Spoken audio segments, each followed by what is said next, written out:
जय हिंद। इस वीडियो में हम आपको हैंड ग्रेनेड के बारे में समझाते हैं कि इससे कितनी दूरी तक क्षति होती है, इसको कैसे बनाया जाता है और अगर कोई हमारे ऊपर हैंड ग्रेनेड मार दे तो हमें कैसे बचना चाहिए। देखिए, ग्रेनेड को हम लोग हिंदी में हथगोला कहते हैं। इसकी शुरुआत जो हुई थी वो 1000 ईस्वी में चाइना से हुई थी। चाइना ने ही सबसे पहले बारूद को बनाया था। वो यूरोपीय देशों को बेचता था, बाद में यूरोपीय और अंग्रेजों ने इस बारूद में क्रमागत रूप से और विकसित करने लगा। पहले के समय में जो ग्रेनेड थे वो इस तरह से डेवलप नहीं थे, बल्कि उसे एक छोटे से कटोरा टाइप का बर्तन होता था, उसमें भर के उसमें आग लगा के फिर फेंका जाता था, जिससे कई बार वो वहीं ब्लास्ट कर जाता था और फेंकने वाले की भी मौत हो जाती थी।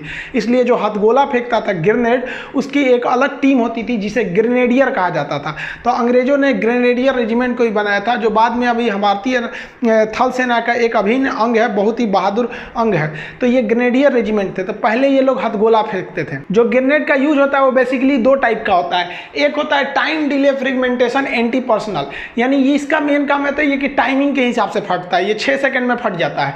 ये कितना भी 6 सेकंड से पहले कुछ भी करते रहिएगा, ये नहीं फटेगा। और एक होता है ना इंपैक्ट ग्रेनेड, इसको टाइमिंग से कोई मतलब नहीं है, जब तक ये टकराएगा नहीं तब तक फटेगा नहीं। दोनों के अलग अलग यूज हैं। ज्यादातर प्रयोग होता है आपका टाइम डिले का। तो पहले इसको हम लोग समझते हैं। इसे जनरली हम लोग शॉर्टकट में टाइम डिले ही बोलते हैं, इतना बड़ा नाम नहीं बोलते हैं। इसको मूवी वगैरह में भी देखते होंगे, इसे छील के फेंक देते हैं सब। टाइम डिले जो ग्रेनेड होता है, इसका जो बाहरी हिस्सा होता है, आप ये देख रहे हैं दानेदार बनाया गया है। इसे सिरेटेड कास्ट आयरन का बनाया गया रहता है। इसके बाहरी हिस्सा को हम लोग सेल कहते हैं, यानी बाहरी कवच।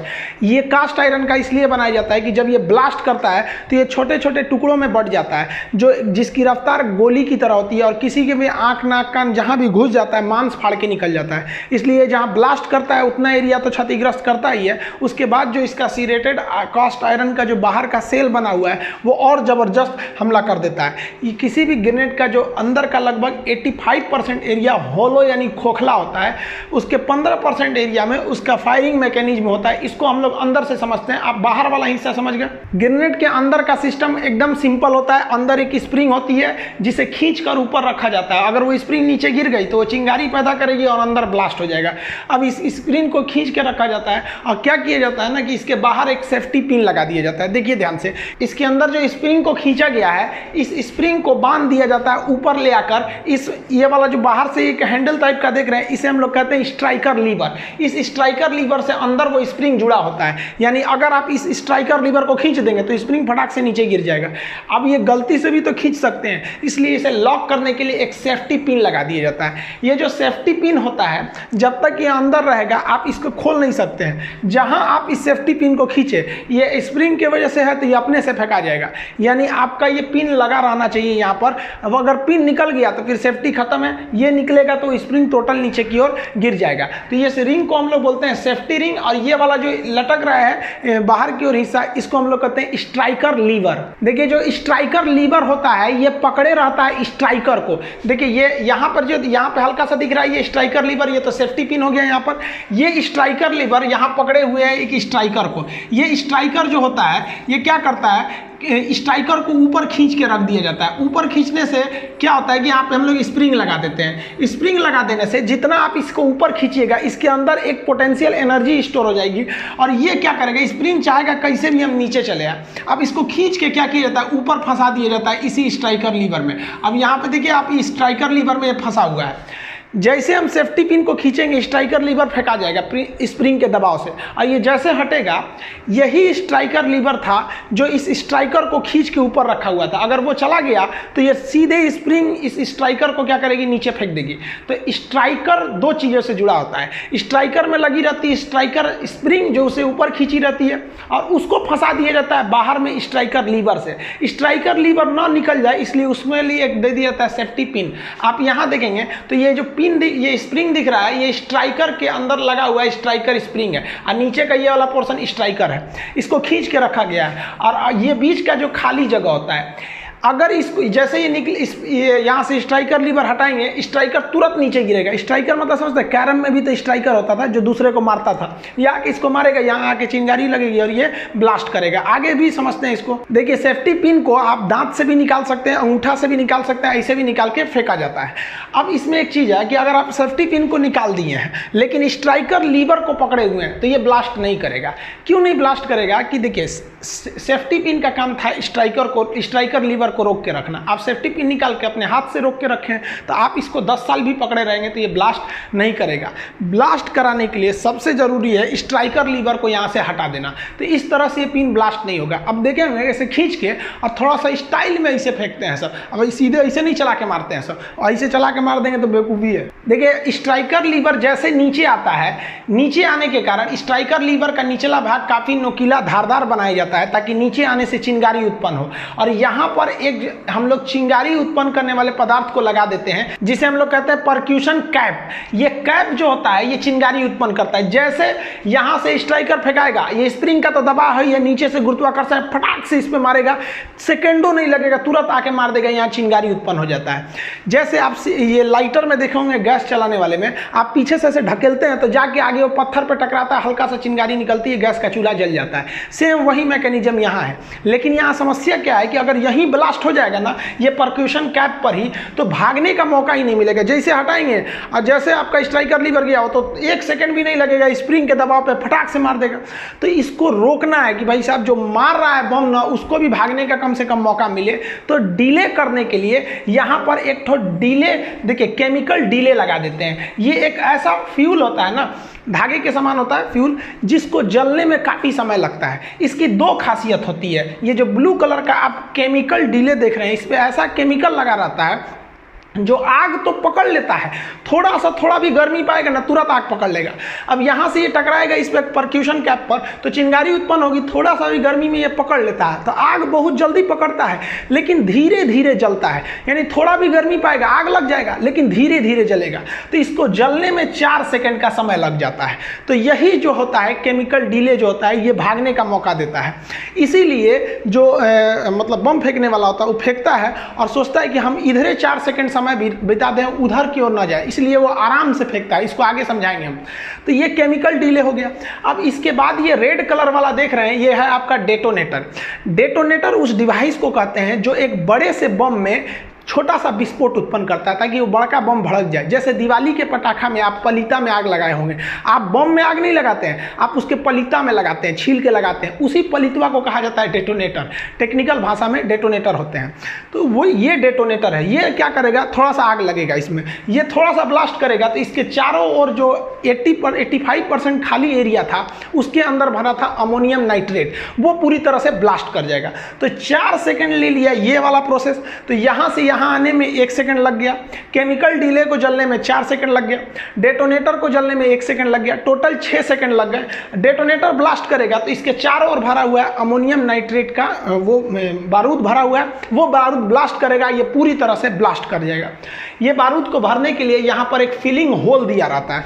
यहाँ आप देखेंगे नट की तरह दिख रहा होगा, इसको खोल के आप यहाँ से इसमें बारूद भर सकते हैं और फिर नट को टाइट कर सकते हैं। तो ये जो बारूद होता है ये अमोनियम नाइट्रेट होता है, यही बेरूत में ब्लास्ट किया है, जबकि नॉर्मल बम में हम लोग पोटेशियम नाइट्रेट का प्रयोग करते हैं। अमोनियम नाइट्रेट काफ़ी घातक होता है। जहाँ ये ब्लास्ट करता है वहाँ का जो 5 मीटर का एरिया होता है, 5 मीटर रेडियस में, वहाँ कोई नहीं बच सकता है क्योंकि उसका ब्लास्ट जोन है वहाँ जान ले लेता है। उसके बाद का जो 5 मीटर यानी अगला 5 मीटर यानी सेंटर पॉइंट से 10 मीटर का एरिया, वहाँ पर उसके जो छर्रा फेंकाता है, जो सिरेटेड कास्ट आयरन इस बम के बाहरी परत में लगाए थे ताकि वो बिखरे और लोगों के शरीर में घुस जाए, उन्हें जख्मी कर दे।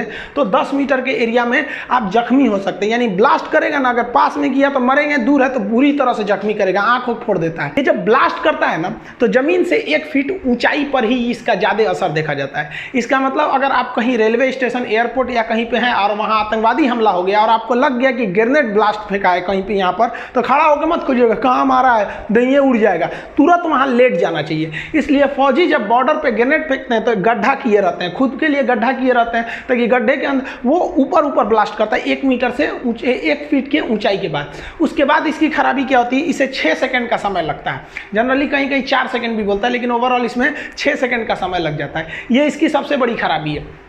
अगर कोई नौसिखिया है जिसे ग्रेनेड फेंकने का आइडिया नहीं है, वो इसे खींचेगा और जैसे खींचेगा तो उसको डर लगने लगेगा, अरे बाप रे बाप 6 सेकंड में फटेगा, फटाक से फेंक देगा। यहीं पे गड़बड़ी होती है। 6 सेकंड काफ़ी बड़ा समय होता है। लड़के रेलवे में जाते हैं, जैसे रीजनिंग के एग्जाम में, जैसे हम लोग एनडीए के एग्जाम में गए थे, एसएसबी इंटरव्यू होती है, तो वहाँ पे समय बड़ी कम देता है, तो लड़के घबरा जाते हैं। भाई 1 सेकंड काफ़ी लंबा समय है। वो यही जानना चाहते हैं कि आपको 1 सेकंड का आइडिया है कि नहीं।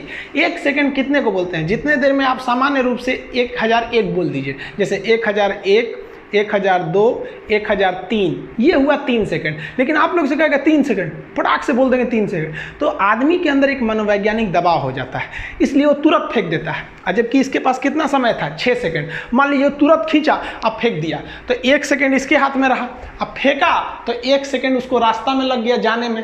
तब तक वो आदमी देखा कि अरे सोच रहा ग्रेनेड गिरा है, तो 1 सेकंड उसको लग गया, वो उठाया, 3 सेकंड हो गया।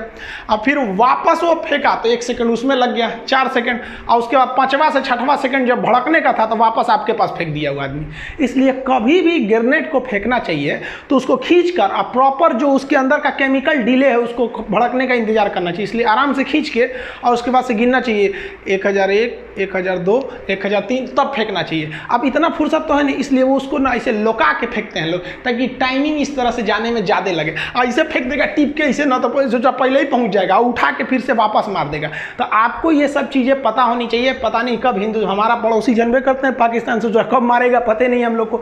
तो हम एक मूवी में भी देख रहे थे जिसमें ताज होटल पे हमला हुआ था, तो ग्रेनेड फेंक दिया तो लोग देख रहे हैं, अरे भाई फेंक दिया, उठा के वापस फेंको तुरंत, वहाँ से कहीं भी फेंको, वहाँ पे कहीं नहीं मिल रहा तो हवा में तेज उछाल दो कि ऊपर जाके ब्लास्ट हो कहीं पे। कि इससे बच के रहना चाहिए। जो 6 सेकंड की समस्या थी उसे खत्म करने के लिए एक अलग टाइप का ग्रेनेड का आविष्कार किया गया, जिसे कहते हैं इम्पैक्ट ग्रेनेड। ये ग्रेनेड टाइमिंग के हिसाब से नहीं फटता है, बल्कि झटका, यानी इस पर इम्पैक्ट लगेगा तो ही फटेगा।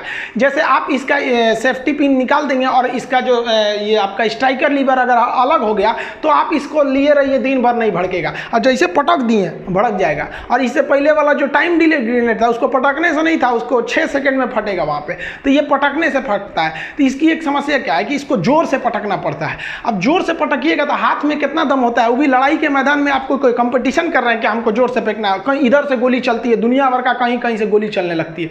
तो इसकी समस्या को दूर करने के लिए इसी इम्पैक्ट ग्रेनेड का के लिए लॉन्च करने के लिए एक अलग से ग्रेनेड लॉन्चर बनाया गया। ये बंदूक जो होती है ना, गोली नहीं चलाती है, ग्रेनेड चलाती है। इसमें ग्रेनेड को भर दिया जाता है और दूर से मार दिया जाता है ग्रेनेड को। अब इसमें जो ग्रेनेड भरा जाता है वो ये वाला नहीं भरा जाता है, देखिए इम्पैक्ट ग्रेनेड ही भरा जाता है, बस उसकी डिजाइनिंग थोड़ी अलग होती है जो इसमें भर दिया जाता है।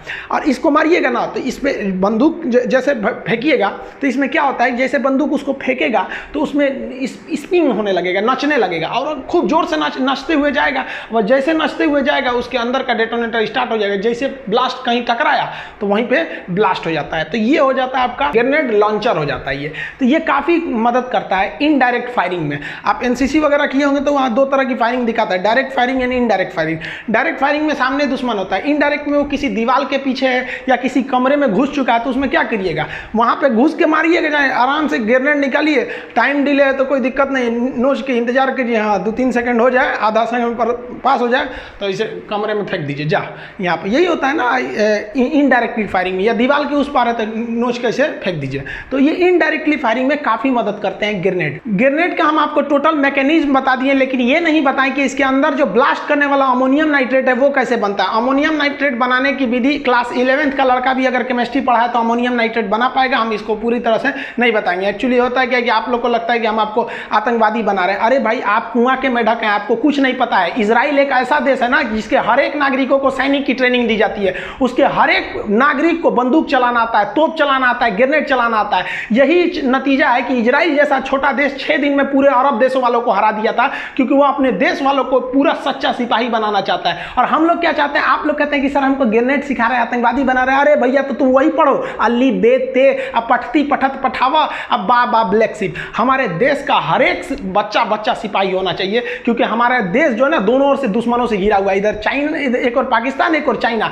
क्योंकि आने वाले समय में जब कभी युद्ध हो तो पूरी दुनिया देखे कि किस तरह भारत का बच्चा मारा था चाइना और पाकिस्तान को, लाहौर तक दौड़ा के मारो उसको, वहां बीजिंग तक। कैसे मारिएगा, बनाने आता है, ये रहेगा तब तो मरिएगा यहाँ पर। हम यही चाहते हैं कि हमारे देश का बच्चा बच्चा देश के प्रति सोचे, और जब देश की जरूरत पड़े तो ऐसा नहीं है कि केवल फौजी जाके वहां शहादत देंगे। अपना इतिहास के स्वर्णिम अक्षरों में जब ये बात लिखी जाएगी कि जब पाकिस्तान और चाइना ने एक साथ भारत पर आक्रमण किया था तो भारत की महिलाओं ने घर में बारूद बनाया था और अपने भाइयों को दिया था, माथे पर विजय तिलक लगा के। मां ने बोला था कि सीने पे गोली खा के आना, पीठ पे गोली खाओगे तो तुम्हें मैं बख्शूंगी नहीं, अपना बेटा कहने से इनकार कर दूंगी। आएगा तब ना। क्या इस देश को बचाने की जिम्मेदारी केवल 13 लाख सिपाहियों की है? हमारा कोई फर्ज नहीं बनता है यहाँ पर? आप कहते हैं कि हम आपको भाई ये आप जानिए, आप कुआं के मेढक हैं, आपको नहीं पता है। हम बस यही चाहते हैं कि जब चाइना और पाकिस्तान यहाँ हमला करें तो उनको पता चले कि ससुरा हमको लगता था 13 लाख फौजी है, यहाँ का 130 करोड़ जनता फौजी है। आप भले हमें आतंकवादी कर लीजिए लेकिन मेरा देश आगे रहना चाहिए। तुम सब राम बन जाओ, मैं रावण ही ठीक हूँ। सॉरी आप लोग बुरा मत मानिएगा यार, कुछ लड़के ऐसा कमेंट कर देता है ऐसे कि हम आपको आतंकवादी बनाना चाहते हैं। हम काय को बनाना चाहेंगे? पढ़ा लिखा आदमी सब चीज का समझदार होता है। अब्दुल कलाम ने भी क्या कहा था कि बड़ी मिसाइलें शोपीस बन के रह जाती हैं, युद्ध में हमेशा छोटे हथियार काम आते हैं। तो आप क्या करिएगा? हम लोग तो बचपन में बड़ी शौक था हम लोग को भी कि हम लोग फौज में जाएंगे। एनडीए से हमको छांट दिया, मेरा हाथ टेढ़ा है यहाँ पर। 13 साल की उम्र में हम पहली बार राइफल चलाए थे, हमको सिखाया था सुनील सर ने। वो राजपूत रेजिमेंट के काफ़ी अच्छे सोल्जर थे, हम लोग एनसीसी जब किए थे तो उस समय से हम लोग थे।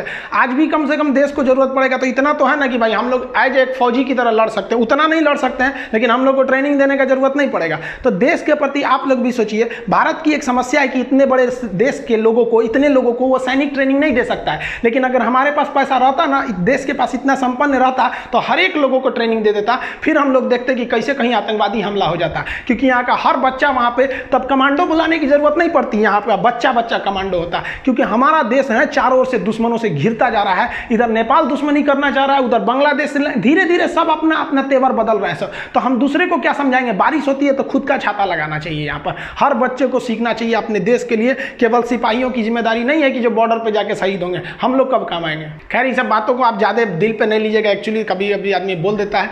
देखिए ये एटम बम भी होता है ना, इसके बारे में ये भी ब्लास्ट करता है तो इसकी भी कुछ कमियां हैं। एटम बम से भी लोग बचे हैं, हिरोशिमा में भी बचे हैं, नागासाकी में बचे हैं। इसका मैकेनिज्म भी आपको समझा देंगे। बुलेट प्रूफ जो जैकेट होता है ये भी जो होता है गोली को कैसे बचा लेता है, कैसे ये गोली को टुकड़ों में तोड़ देता है बुलेट प्रूफ, इसका मैकेनिज्म भी हम आपको समझा देंगे कि किस तरह से आपका परमाणु बम से भी बचा जा सकता है। आप देख रहे हैं कि केरल में विमान दुर्घटना हो गई है, उसके बारे में हम आपको बता देंगे फर्दर वीडियो में। एक्चुअली इन्वेस्टिगेशन अभी पूरी आगे तक नहीं पहुंची है ताकि पता ही नहीं चल पा रहा। अभी हम बस यही बता सकते हैं दुर्घटना हुआ क्यों है, मतलब दुर्घटना हुआ है, लेकिन अगर उसके अंदर का पूरा डिटेल के लिए थोड़ा सा वेट करना पड़ेगा। मिलेंगे नेक्स्ट वीडियो में, तब तक के लिए जय हिंद।